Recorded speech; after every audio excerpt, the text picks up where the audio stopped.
Hey, what's up? I'm gonna install a plugin manager into Vim. So plugins are a really big thing in Vim.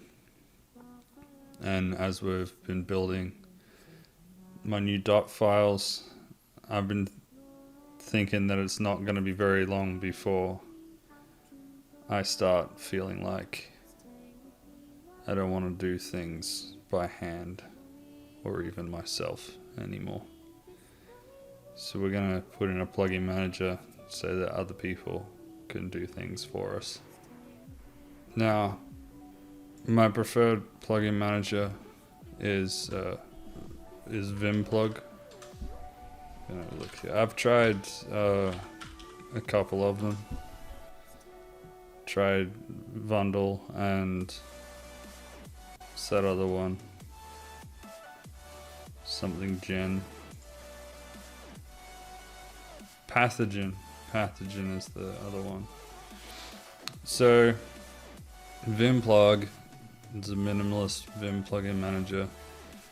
I actually don't think it's all that minimalist. It's got quite a lot of functionality.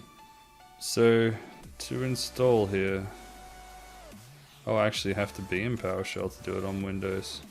But it's good that there is a Windows thing here because I was a little bit worried. If a plugin manager wasn't going to work in Windows, then, or at least if Vimplug wasn't going to work in Windows, then game over, man.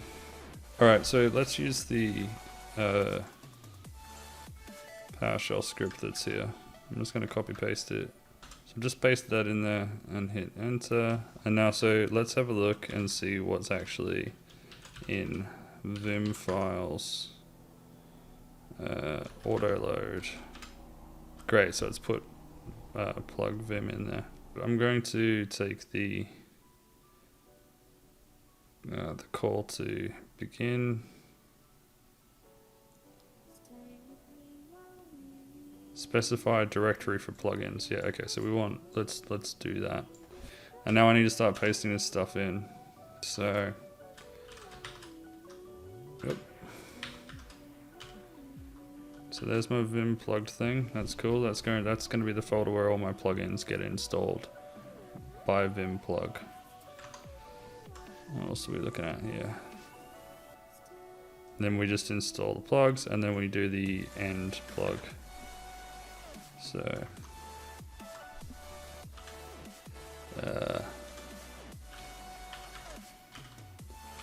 okay, so this is the begin plugins. Now, just for an example of like a plugin that I'm going to install, I'm going to install Vim Sensible. It's a good one to start with. It's pretty recommended for newbies in Vim, and I've just been using it since I was a newbie and I've never gotten rid of it. It's put out by Tim Pope, and if you're new to Vim, you're going to see this guy a lot, T Pope. He has made a lot of plugins and is quite prolific in the Vim community. So yeah, this thing, you can essentially this just sets like a whole heap of basic Vim settings for you that makes it so that Vim behaves the way that you would expect it to behave. You can read through this in your own time, but essentially, in order to be able to install a plugin from Git now, you just need to take everything after the github.com, copy that, and then back in Vim, I'm going to write plug, quote, I'm going to paste in that thing,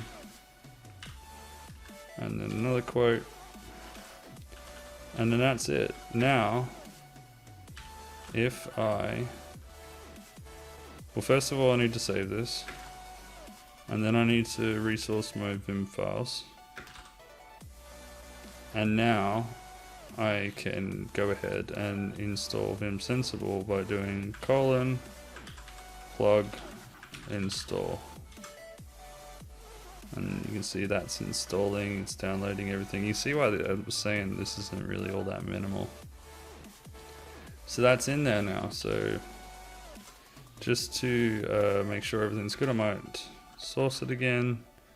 And now, well, I mean, you can't really see it because it's a whole heap of like just settings and stuff, but Vim Sensible is now installed. At least I think.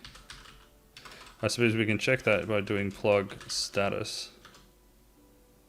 And yeah, Vim Sensible has loaded okay, so that's fine. So one other thing, I might just do a quick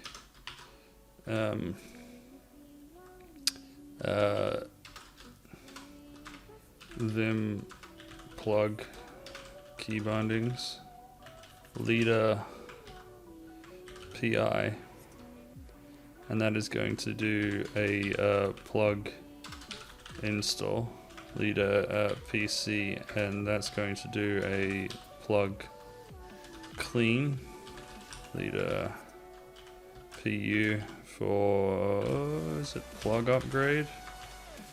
If you're unsure of commands that you've got in Vim, you can start typing them and hit tab, and it'll show you all the things that you've got available. So it's actually, it's update, plug, update.